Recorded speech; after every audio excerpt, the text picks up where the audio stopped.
Hello, Manong George here. Welcome to our channel. And today we have a very special guest. Hey, I'm Mark. I'm a UK nurse and I've traveled to 27 countries. Oh, yun Ano nga po yun? nakikita nila sa Facebook. Sabi ko, travel na naman to. Nagala to ng gala. Ang daming pera.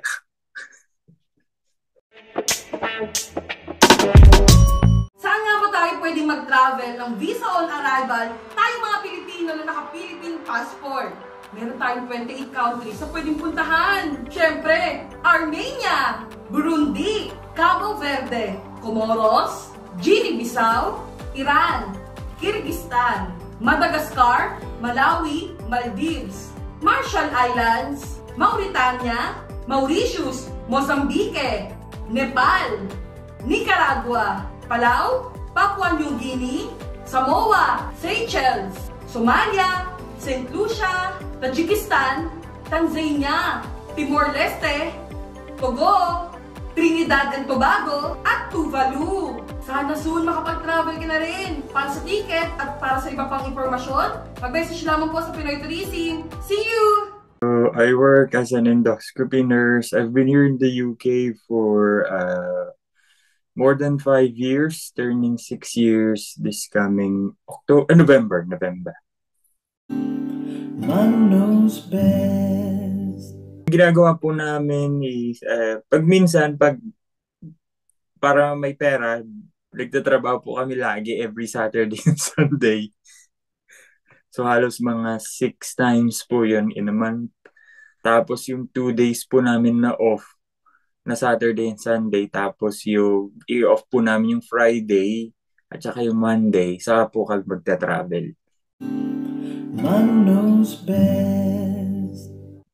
Ano, nakapagpundar naman po, nakatulong sa pamilya, nakakuha naman po ng bahay dito, nakakagala naman. Basta naipon naman po pag trabaho. Trabaho lang po ng trabaho.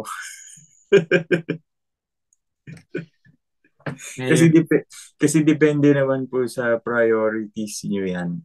Tsaka ginagawa naman namin. Hindi naman kami kumakain sa labas lagi. Gano'n.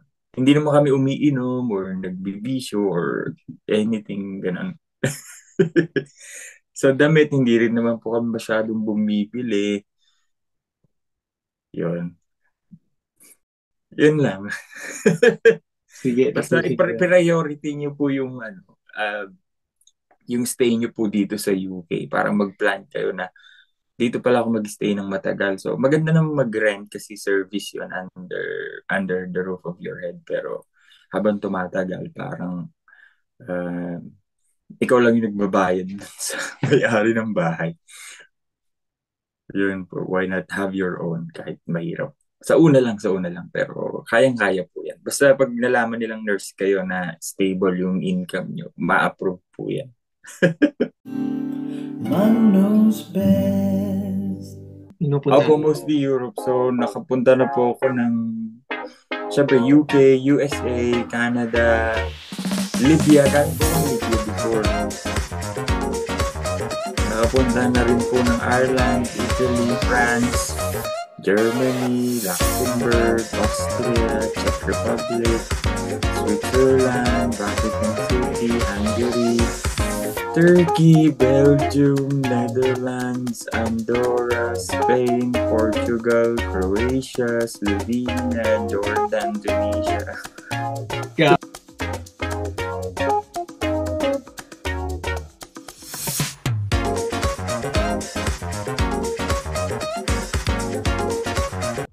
Bali po, before pandemic po, madali lang po mag-apply ng Schengen visa. Nagbo-walk-in lang po kami sa France Embassy noon sa TSL London.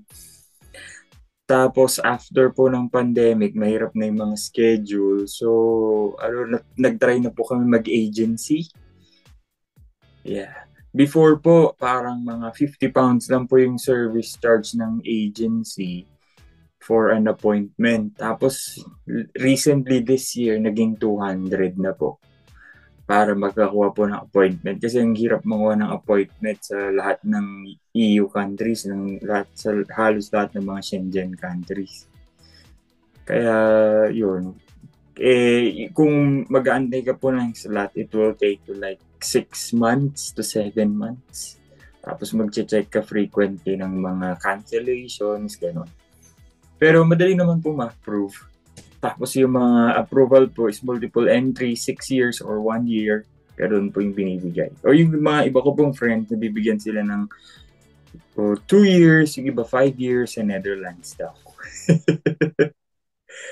Tapos ano naman po, yung mga tickets, advance booking or nag-check lang kami lagi sa Ryanair website.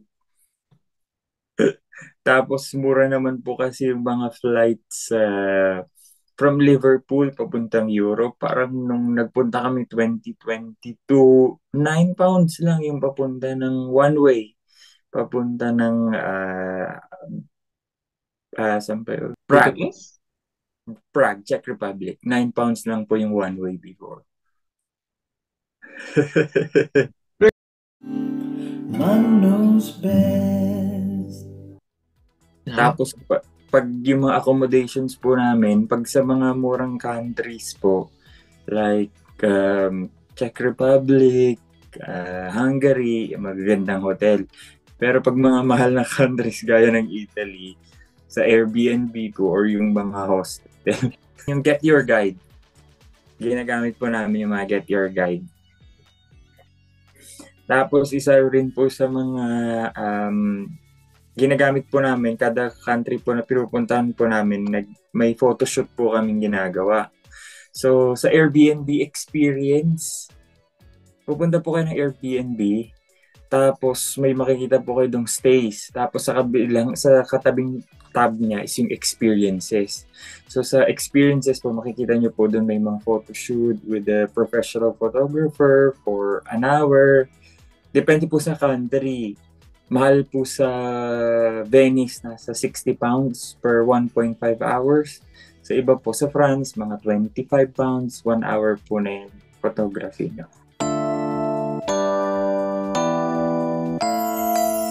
Oh, yun nga po nakikita nila sa Facebook. Sabi ko, travel na naman to, nagala to ng gala, daming pera.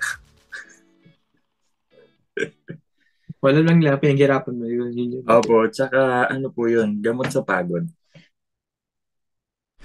Always remember, Manong knows. Manong knows best, put your worries to rest when